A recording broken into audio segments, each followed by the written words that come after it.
here in the chat that we will be utilizing for today's class.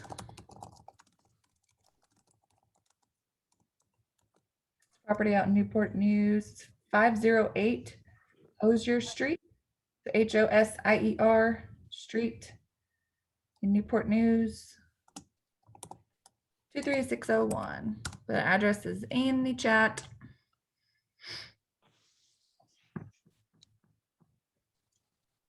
Looks like a simple one. It's a 3-2, 1,400 square feet, but we will see how tricky it is.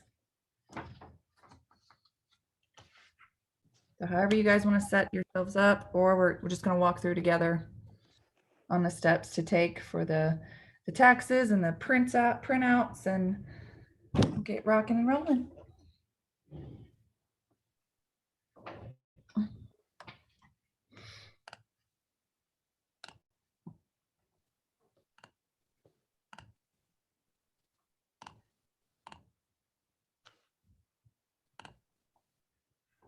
Here we go.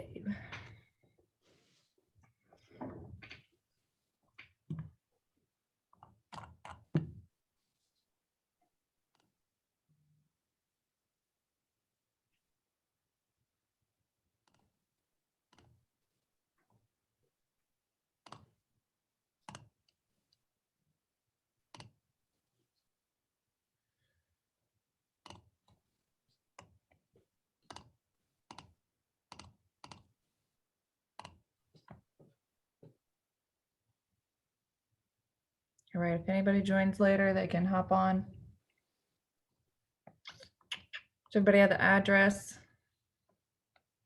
Does everybody have rain pulled up? It's on the touch screen. Oh, Newport News.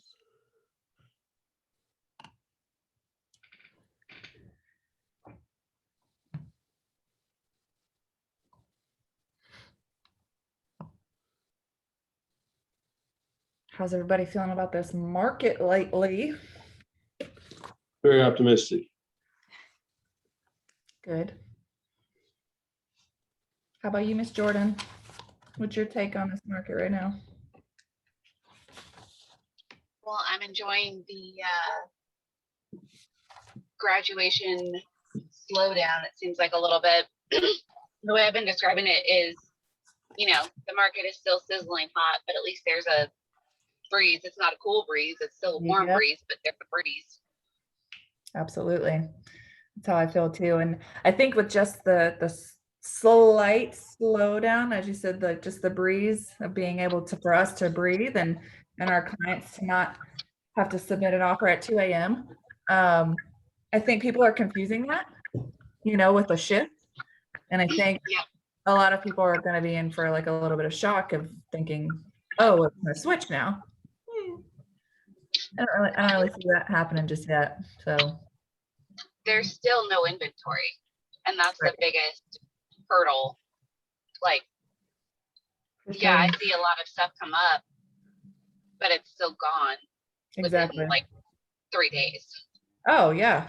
Just for an example, so I printed all these for a showing today, and I bet you half of them are gone. You know, it's just, it is what it is, and it, you know, of course, the higher price points, your 250 to your 400, those gone.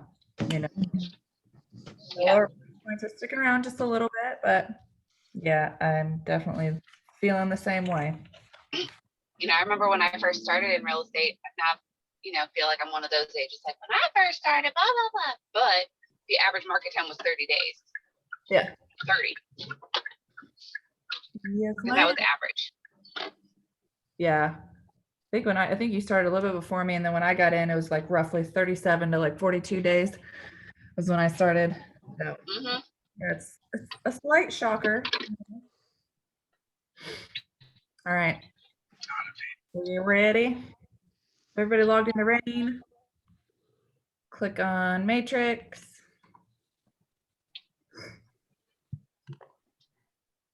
All right, we're going to pull up the property 508 exposure. Remember, don't put in the street in Sussex or anything.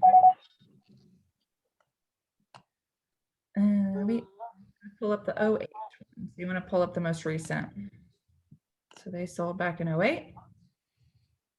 Here's your details page. Right, remember to look on your taxes, make sure your seller matches the owner information. Okay, what's the next step? Anybody?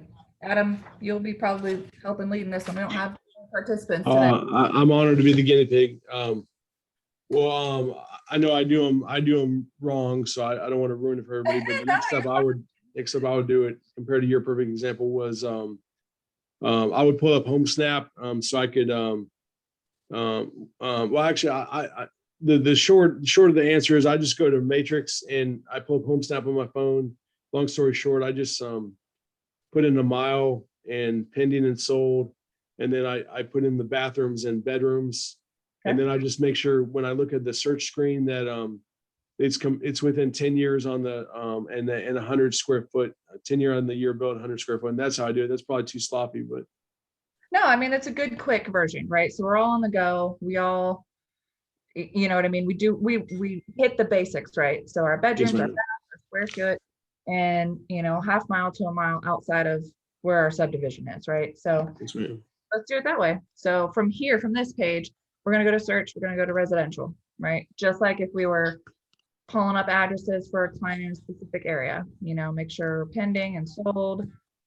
This is a detached home. It's a 3-2 at 1,400 square feet in the subdivision of North Hilton in Newport News. So we'll try that first. We want to do the specifics first, seeing maybe we have 5 solds in that subdivision, and there we go. There's a great CMA, great comparables for our client. So subdivision name, North Hilton, plug that in. And right off the bat, we have 3 matches. Maybe that's not a good way to do this. You know what I mean? Because that's too little already. Going back 6 months to that's active, pending, and sold, only 3. So what would we do instead? We're going to try what Adam suggested. We're going to go the miles outside of, we're going to go up here, up the location, up at the top of the page. We'll do half mile at first of miles of the address. So we'll plug in the address. If I could type. Wow, I cannot type today. My bad, you guys.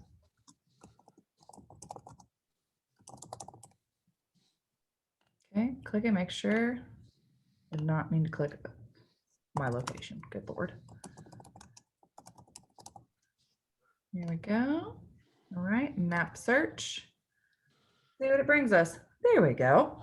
All right. So we've got plenty to choose from, right? So now we can do our beds and our baths and our square foot. We're gonna go back up to the top tab on criteria. Okay.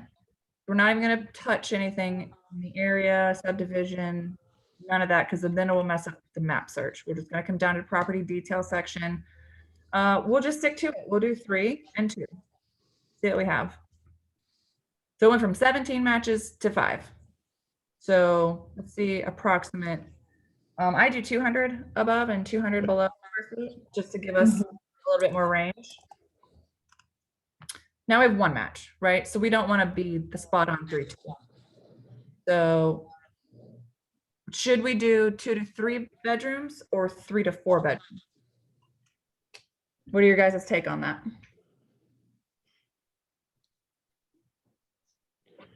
I would fix the square foot, even if it's a little bit of, the size.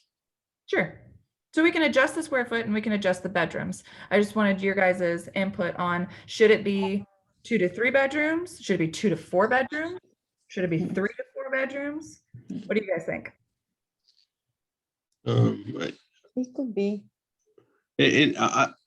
I'm sorry for my incorrect answer, ma'am, but I thought the priority was baths, bedrooms, year built, square footage. Is that wrong? I know that's probably wrong. No, that's correct. But when we're Okay. here, so I'm just saying, so a simple 3 bed, 2 bath, and then we've done the range for our square foot, right? We only have Okay. one match though. So now we need to alter it. You want to So- take it to a mile? I'm sorry to talk too much. No, you're okay. We want to stick with a smaller radius as much as Okay. possible. You know, because right this second, based on active, pending, and sold properties, we have one match, right? So we want to see, so maybe there's a 4-2 out there or multiple 4-2s that we can compare to, because then we just have to adjust it on our CMA sheet. You know what I mean? Yes. So my biggest question to you guys was, should we do a range of bedrooms from 2 to 4, or should we stick with our 3 to 4? 3 to 4. Okay. 3 to 4.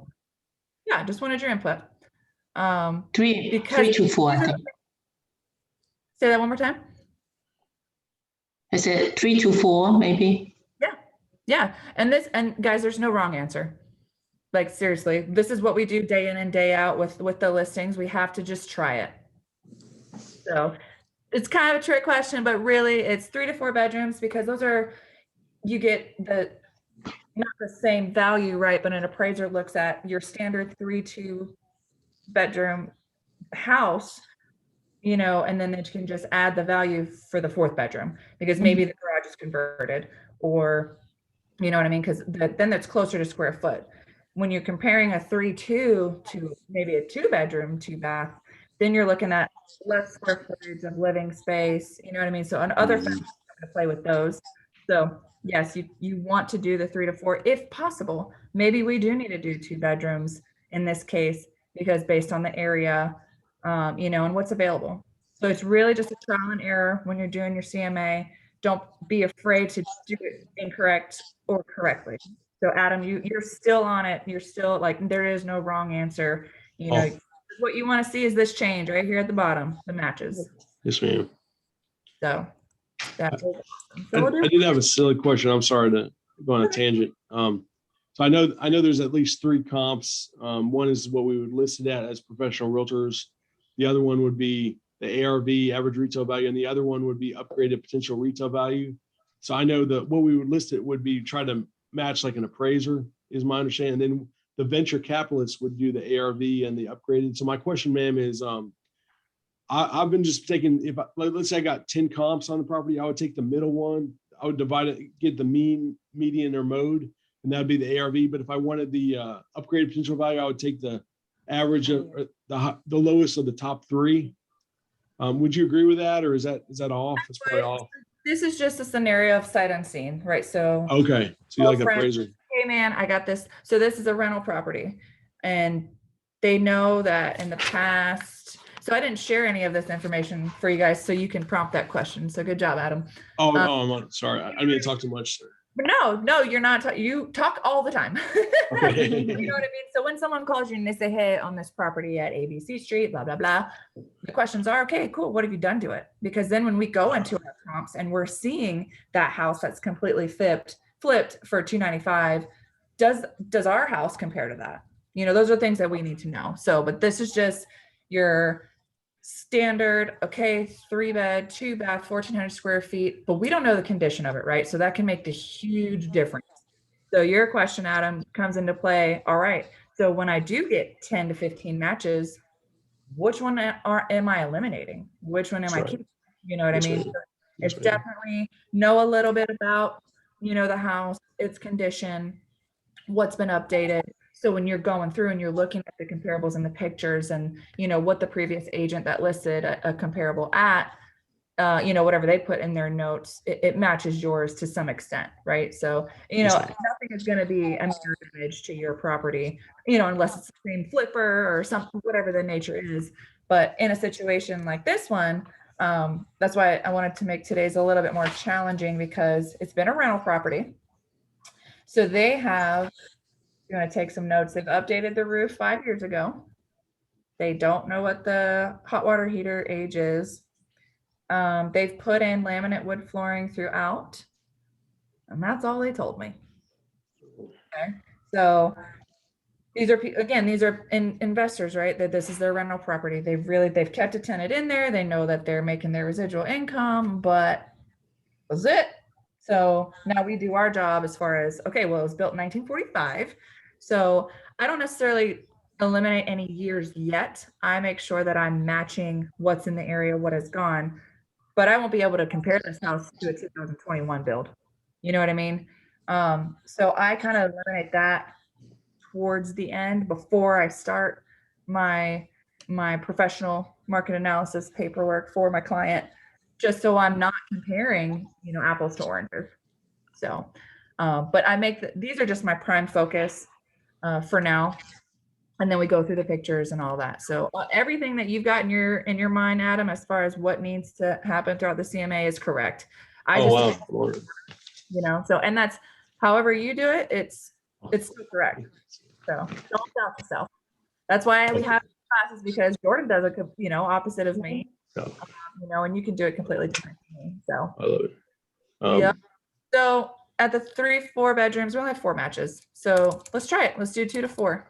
Let's see what we got. We got one more match, so, and now we've ranged it, right? We got 2 to 4 bedroom. We've got 1 to 3 baths. So that's kind of huge.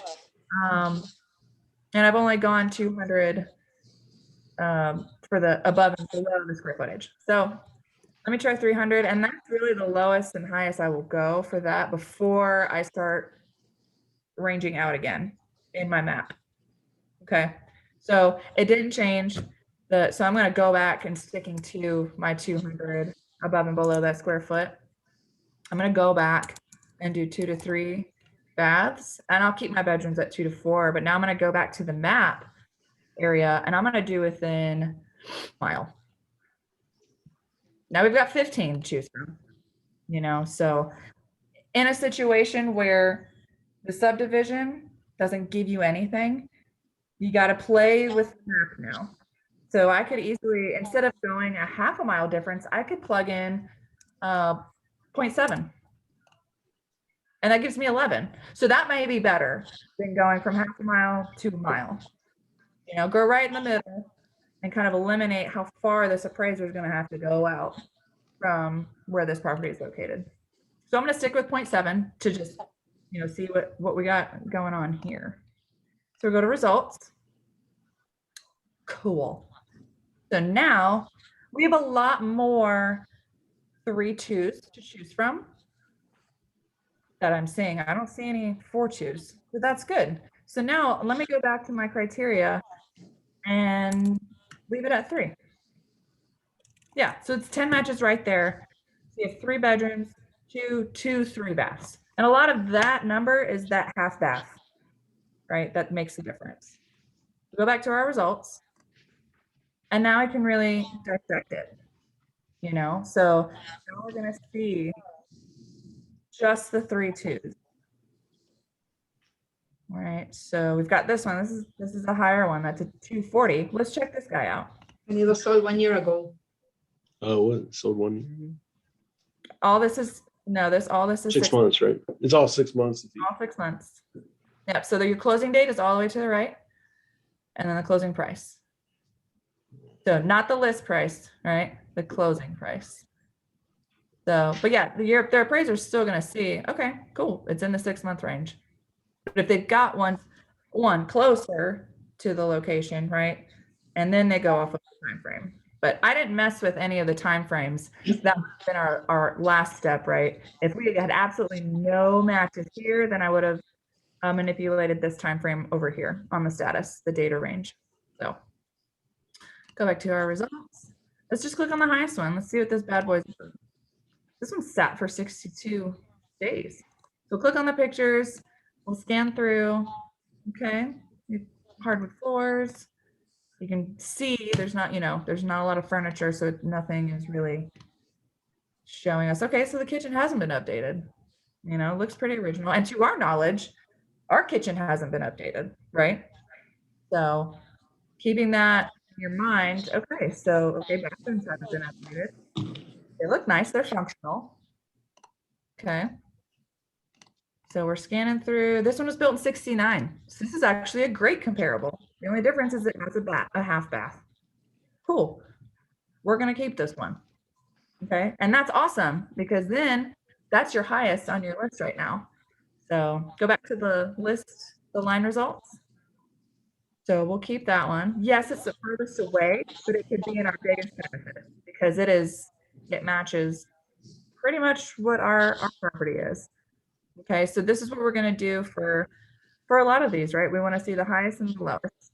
The current one right here, I see the one that's active. That's one we can keep our eyes on, right? It's been on the market for 32 days.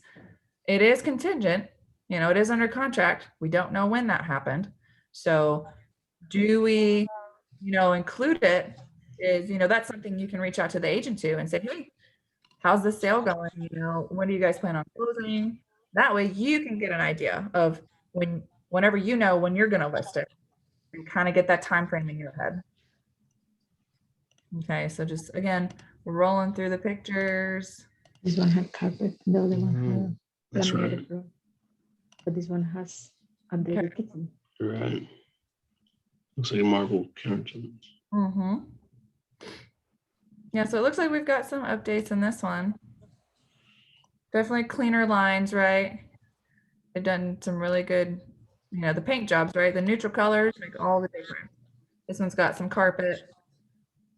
And, again, and then we'll look down at the notes. Do we know of any updates on this one, right? We don't know the roof or anything of that nature. So we'll go back. All right, so just based on this list, would you guys eliminate the half bath because we have multiple 3-2s available to choose from? Yeah. Yeah. Yeah, good choice. So yeah, let's do 3-2s. Go back to our, we have 7 matches. Okay, so no more active, right? But we've got our solds. We have plenty to choose from, but they do range. So now we're looking at a range of 170 to 240. So now we're looking at our square foot. And just double checking the year built, all of these would compare. Nothing out of the, 2000s and above. So 1,400 square feet, that matches perfectly to us. Here's a 1,300 square foot. A lot of these aren't too far out. So you tell me which one you guys would pick. And if you need more time, please take your time. Go through the pictures, tell me which ones you would choose. Or would you just choose all of them and do, a quick CMA that way? Yeah. Yeah, I will choose all of them. Okay. So let's see. We'll choose all of them. And then I'm going to show you guys. So from this screen, just come down here to do quick CMA. Mm-hmm. And just take a glance at the numbers real quick. Okay. It gives you a market analysis summary. So it includes all of the solds that we chose. It's 7 listings. That's quite a bit, right? So it's not going to be, all of these will not be included in what an appraiser does, but it gives you the quick stats, and that's pretty important. So we did look at the max, right? We looked at that 240. That could be a contender, Sell in January, yes. Has the market changed a little bit since January? Yes. Would this still be a comparable once you get this house on the market? That's the biggest question. Mm-hmm. So maybe not consider this one. Maybe we eliminate the highest. And in this case, sometimes you don't do that. Hello, that's going to help you out. But knowing we're almost out of that window may help you. Okay, Yeah. so I'm just going to go back to here and now look at, so we've got a lot of Mays and Junes that were sold. So these would help us out a lot. And a couple of them are closer. So they're, within that half-mile radius. So, but the June ones, this one is still over half a mile, and that's okay. So we'll do here, this one, and the top one. So we'll do Sedgefield, Tyler Avenue, Hudson, Terrace, and Hammond. So we've got our 5. So then I'll click the quick CMA again, seeing if those numbers kind of make more sense. And they do, right? It's not a huge gap from that one that sold at 240. So your median is, at list price is 210, but our median, sale price is 202. So max 215, and that's okay. So now looking at our property at 508 Hosier, they house at 187. They've owned it since '08, and he told me it was 165. So just looking at these numbers, just saying, can I sell my house right now? Yes or no? Just based on the numbers in front of you. Yes. Yes. That's the first step, right? Letting a seller know, or letting your friend know who's ever reached out to you, hey, can I sell my house? Yes, yes, you can. And this quick CMA version lets them know that, right? So now that we know a number, now that we know how much that they owe, we can kind of get down to the nitty gritty, right? Of, all right, cool. We'll do a seller net sheet, making sure that, hey, once we get our price, get them the seller net sheet. Hey, this is how much you would profit at this selling point. So now we've got our max and our average sell point, right? Now it's really based on the condition of the home, right? So we've got in our mind now between 215 and 202. We'll say 203. So 215 and 203, right? That's your average and your max. So we need a little bit more information of, what have you done to the house? Appliances. Have you done anything to the crawl space? Have we done some fresh paint, because these were renters in the house before. So all of those questions really come into play, especially when it comes to a rental, because who's to say that these people even know the condition of the house? Maybe they live out of state. So, but for the CMA purposes and doing a clean cut one, we'll go back to our results page, click the 5 that we've selected, and then click CMA. This is for our full CMA. Right. So if you haven't added your client to your contact, create new contact, plug them in there. Let me see if I'm still in here. Let me do my husband. Hey, send it to my husband. Next up, it's pretty self-explanatory if you guys haven't gone through this process before, but we still will. So pages. What pages do we want to include in our CMA to our client who, let's just say, they haven't seen their house in 7 years? So maybe grab some updated pictures for them, make the cover sheet more appealing to them, right? If you can't, if not, cool. A lot of these are on the fly nowadays, like, hey, can you give me some numbers in 24 hours? So the pages that I choose are the cover sheet, the summary list, the price adjustments, minimums and maximums, that quick CMA view. I like for my client to see that, because a lot of people are number savvy. They want to understand where these numbers are coming from. So the CMA brief, the CMA map, 1-page photo gallery. Some people are like, well, why are you comparing a fixer upper with, and maybe that photo gallery will help you too if you haven't checked out all those listings and all the pictures, right? So make sure you're checking all the pictures. Just for the class purposes, we didn't look at all the pictures for all of them. So then pricing recommendation, and then the pro report. Obviously go through on the available pages and add and remove the ones that you want and the ones that you don't want. So next, anybody have any questions right now? Am I going at a good pace?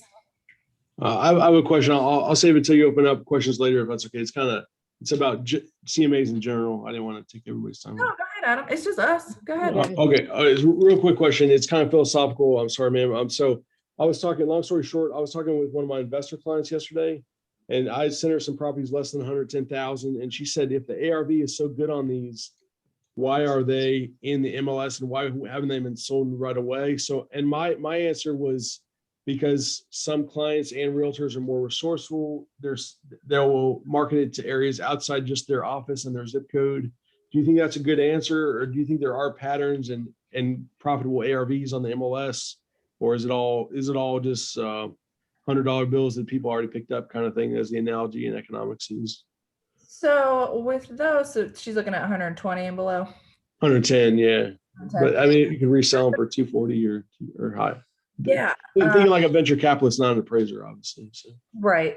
No, I think that's a good answer. Just, unknowingly, right? So it depends on the area. It depends on where, these properties are located, and Is she a local investor or is she someone that's trying to come No, in? I'm sorry, I didn't mean to talk over you. Yeah, she's trying to do 757, but she's from Emporia, so she's done a lot of flips. So, I mean, Okay. yes, I just didn't know what your wonderful wisdom would be on that. Are there opportunities in the MLS for investors, or is it all just So there smoke are, and there mirrors? really Or are. It's a lot more homework on our end. It's not really easy because, if there is an investment property, it's not always marked, here's the fixer upper, right? So Sure. what we didn't eliminate on our search is fixer upper. Okay, So I really kind of just dig and I have my client pick an area, pick a zip code, and let me see what's in that area, instead of going out on foot, say, hey, Sure. are you interested in Hampton? Are you interested in Portsmouth? Where are you looking and honing in on? Because then I can get you more statistics and letting you see, hey, this one went for 75 and then the ARV is 180 now. Why? Sure. What did they do? So when you get more specific in the zip code and the area, that makes your life easier, and That's you're not, wonderful. trying to pull from Virginia Beach, Chesapeake, and all this area. So, but knowing the statistics on each city is important. So that way, if your client's like she's from Emporia, so if she doesn't know what city she wants to start in, this way you can say, hey, these are the numbers for this area in Virginia Beach and this area for Chesapeake. And Rain gives you like a lot of charts and a lot of resources that way. Yes, That ma'am. way you can just research, right? You can just do a simple search in those areas or their zip codes and say, and look for fixer uppers or look for properties under $100,000. And because 9 times out of 10, those will be your fixer uppers. Yes, ma'am. Those will Wonderful be answer. properties that need that work that investors are looking for. So that's really how I help in that aspect with my investors of Yes, just, ma'am. hey, this is what's out there. This is why, kind of show them, hey, this was the condition of it, this and this area, kind of comparing outside of the fixer upper of what has already been done. That way you can just say, hey, look, kind of adjust the search to a higher price point. That's all. And just really they'll be able to see, okay, this one is owned by, blah blah ABC LLC, and this is what they bought it for. So yeah, kind of saying, hey, this is what went at the 250, the 225 mark, wherever they want to be. This is what they had to do. And kind of just giving them the numbers of, hey, five to 7 properties have gone for this amount in this area, and this is what these investors have done. So, that's wonderful answer. Thank you, ma'am. yeah, I hope that helped. It definitely did. Investors can really try to make you work a lot, and I've tried to make it simple for us, not go over the top and work our butts off for somebody that just wants to change their mind, maybe. Sure, yes, ma'am. Yes, ma'am. So our resources are beautiful. Rain is full of so many resources. It's just a matter of playing with it. And, sometimes you can't properly do it unless you know like what you're doing in here. Yes, ma'am.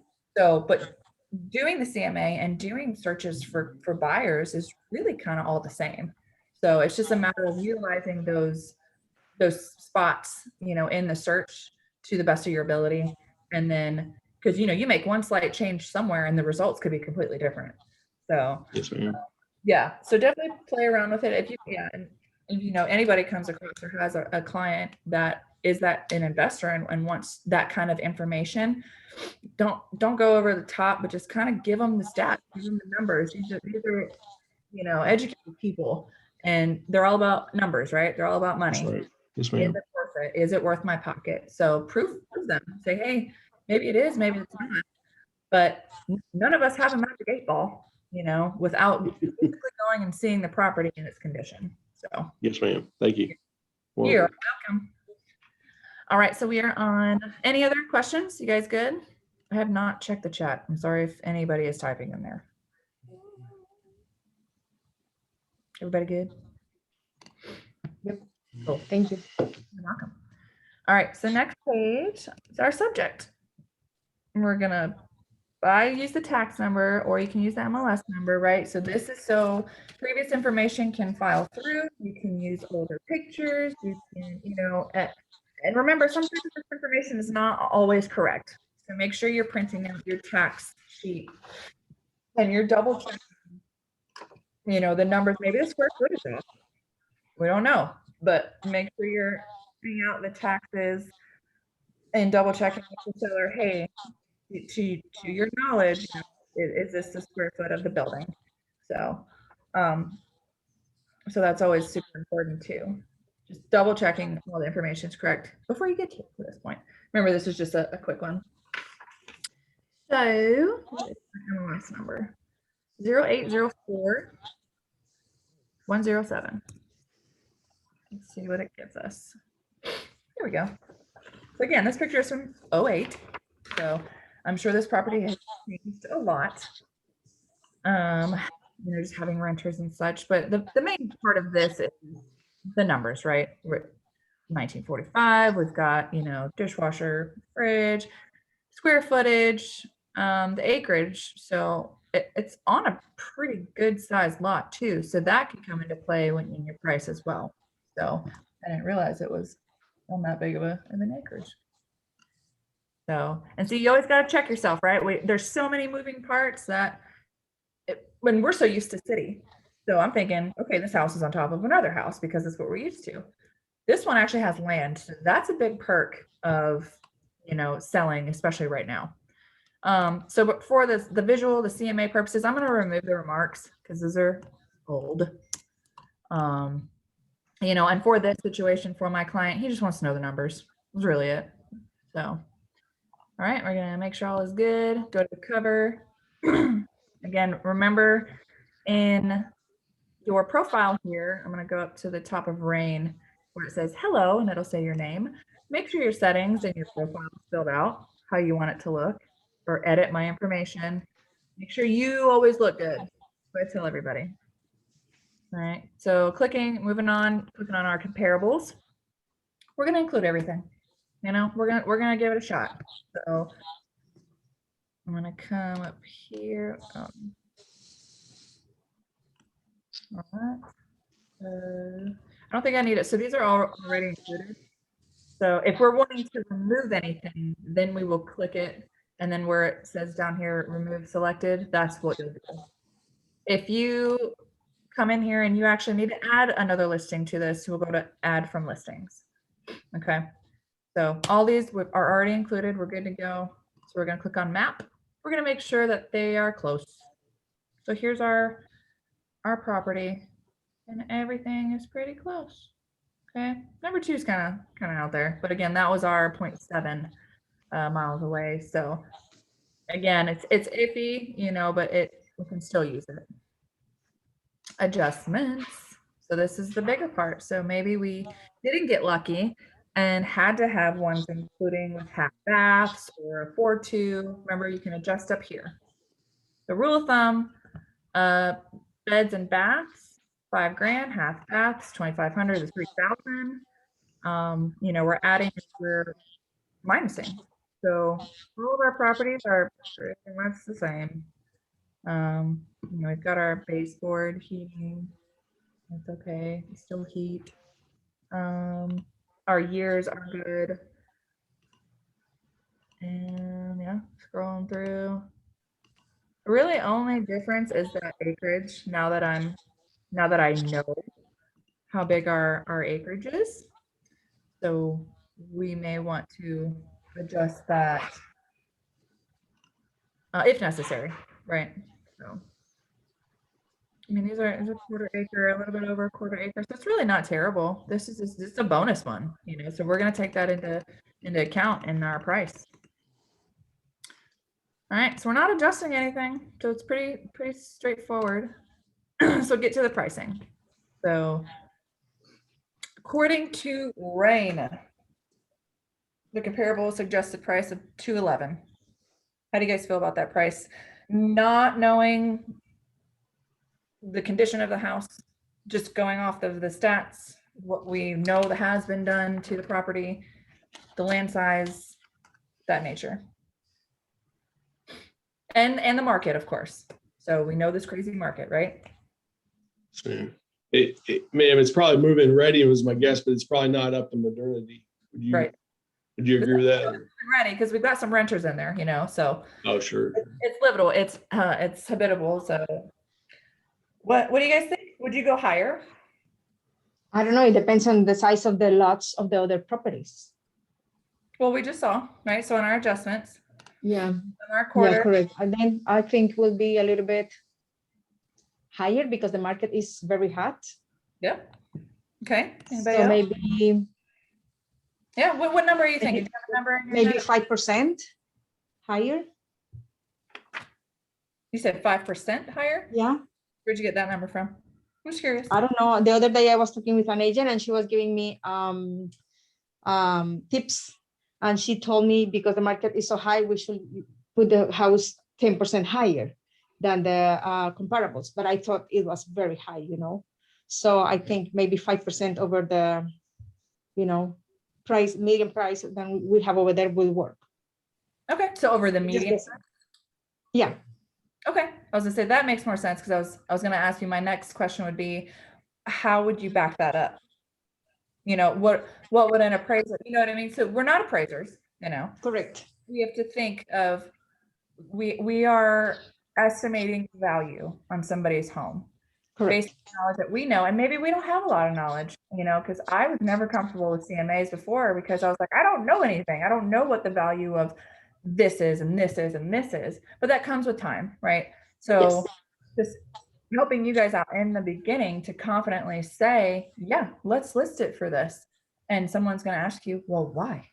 You have the data right in front of you. Let the market overprice it.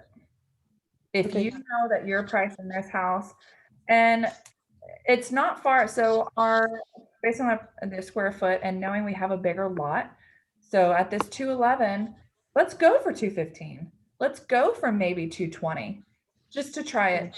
But let's not be crazy. And just because we know how the market is, let's say, well, it's going to go for 225 because we'll get a 225 offer with, a guaranteed over appraisal amount. And you know what I mean? Because we don't know, so be smart when you're evaluating.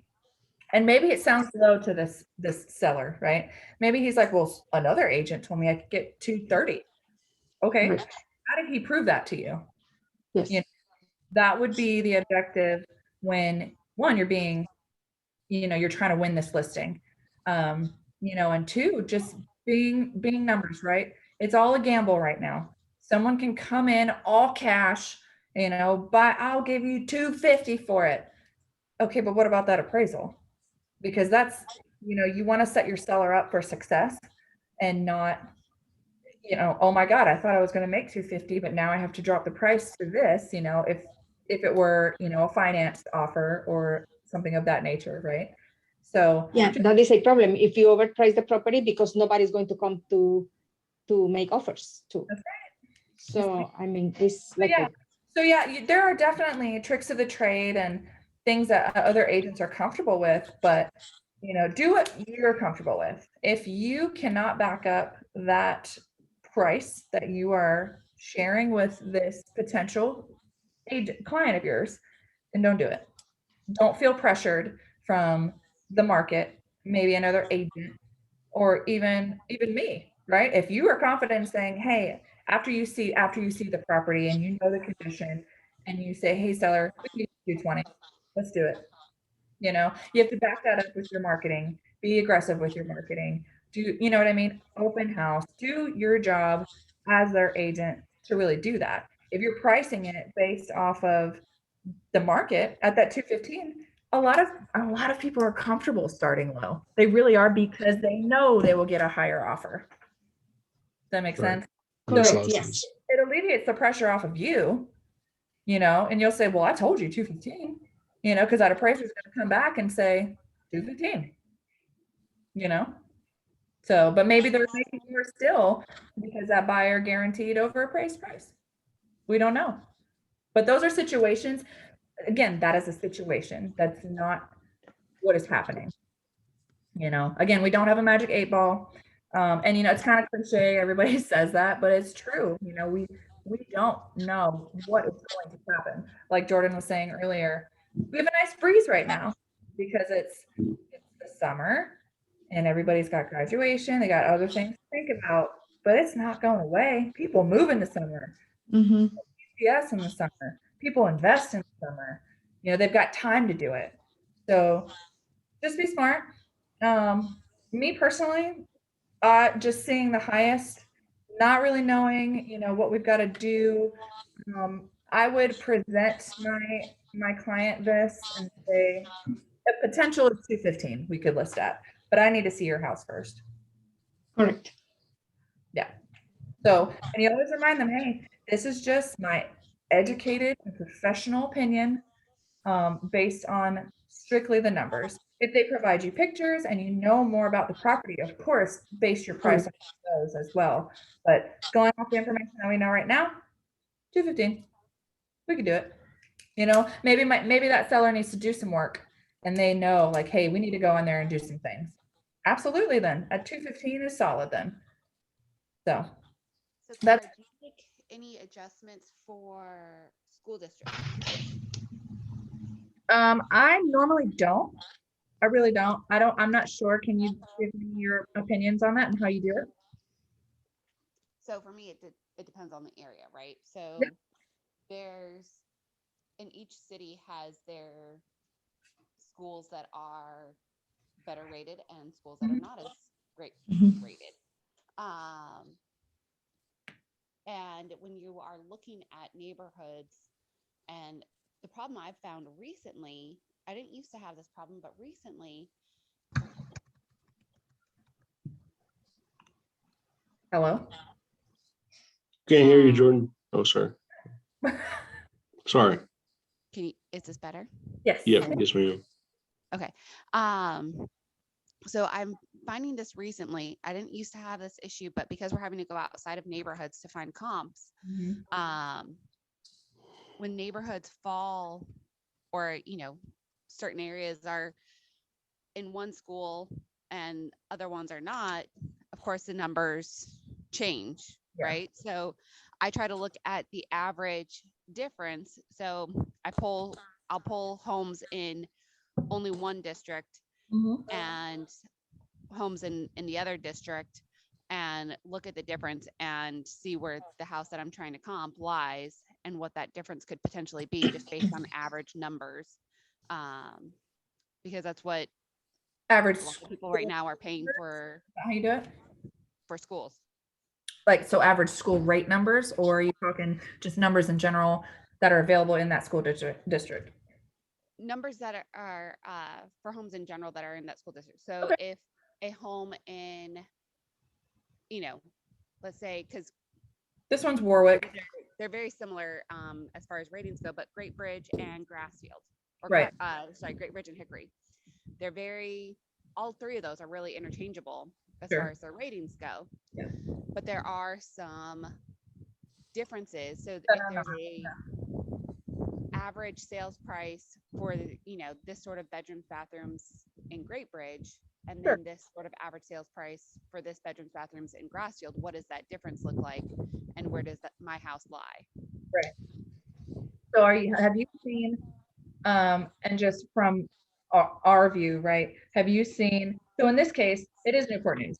You can't have a difference on the other side. So it's Warwick and maybe Denby. I'm not sure where the others side in here. So those could be that game changer, right? When in your CMA would you apply into like that in? So what I would do is I'd run all the numbers just like you did. Mhm. But when I apply that is when I'm seeing huge differences, like, $30,000-$40,000 differences in my range. And I'm like, okay, well, these two homes look very similar. Right. Like they've got the same square footage, same bedrooms, bathrooms, numbers. But there's a $40,000 difference. Why? Where does that come from? Cool. And then I start looking. Yeah. No, that's awesome, because then we're not trying to figure out what else do I change. So yeah. So again, guys, I didn't do that. I don't do school districts, and that's news to me. So thank you, ma'am. That's wonderful, Jordan. That's right. you try and be as objective as you can, because you have to be very, very that as well, Yeah. because you don't, you know, you can't discriminate based on schools, but it is a factor. You know, people are willing to pay more money for certain schools that are rated at a certain number. You know, I always use greatschools.org. Yep. So you have to be very careful with that, but it is just, as long as you are strictly looking at numbers and ratings and not trying to discriminate or anything like that, you know, you have to be very cautious with how you do it, but it is something that I'm seeing having to be done more often, just to kind of understand the reason why. Yeah. Yeah. So let me ask you, would you choose the property that has all of the same district, but different beds and baths and square foot, over the house that's 0.2 miles away in a different district? It is a 3.2 and a 1,400 square foot home. I would choose the house that on paper looks the most similar to mine. Okay. Um, So that the school only reason district, I look at maybe school the school district the only is difference. the only reason I look at school district is to understand Once differences a- as far as neighborhoods go, and you know why prices are different. But I would still choose the home that most closely physically represents the listing that I'm trying to comp, Sure. strictly because that's what appraisers are generally going to be looking for. Yeah. So even if it's a little bit further away, that's okay, because I've heard appraisers say they want to have at least one comp outside of the neighborhood, so that way they can understand what the area is going for. So Yep. if I can provide that and the house looks exactly like mine, that's going to be a stronger comp to me. Sure. I think, and I agree with that for sure. I think we run into, so like this example, the house that went for 240, that's huge difference, right? So that Mhm. then I would, if it were an exact, if it were 3.2, 1,400 square feet, and it was, but it's in a completely different neighborhood. That one had the 241 had an HOA. It's just a completely different subdivision, you know. So having those factors into it play a huge role. So compared to the 170, that was at our lowest point. So, but that one was closer in our into our subdivision, you know. So just playing smart, knowing the area, and exactly playing off what Jordan said, kind of know the desired schools and the not desired schools, because we can't have opinions about that.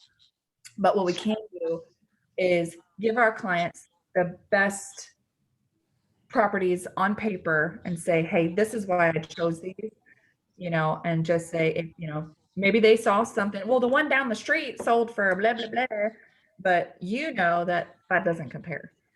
So just kind of be educated on the area that this property is in. You know, you can Google the zip codes where the high schools are, because sometimes what's on here isn't where the house is district to anymore. So again, do your homework. We're Google, we're the FBI, we're everything, right? We should know about anywhere. So just kind of be that expert, especially if it's in an area that you're not familiar with. So if you deal with this side more, so Chesapeake, Virginia Beach, Norfolk, and you do have a client that says, hey, I got a property out in Newport News or Williamsburg or Haynes or Gloucester, whatever the heck they are. Like, either if you're not comfortable going out of the area that you know, of course, refer it out, or go do your homework. You know, if you absolutely don't want to pass it up and you want to learn more, go to that city or do your, you know, go to the city site, go to, you know, use Google to your advantage. Because remember, a lot of the stuff on the MLS is old. So this one is from 08. A lot of information can change. So just be smart before you present it to this potential client. So Karen, ma'am, can I dovetail with a question real quick on Jordan's one whole point?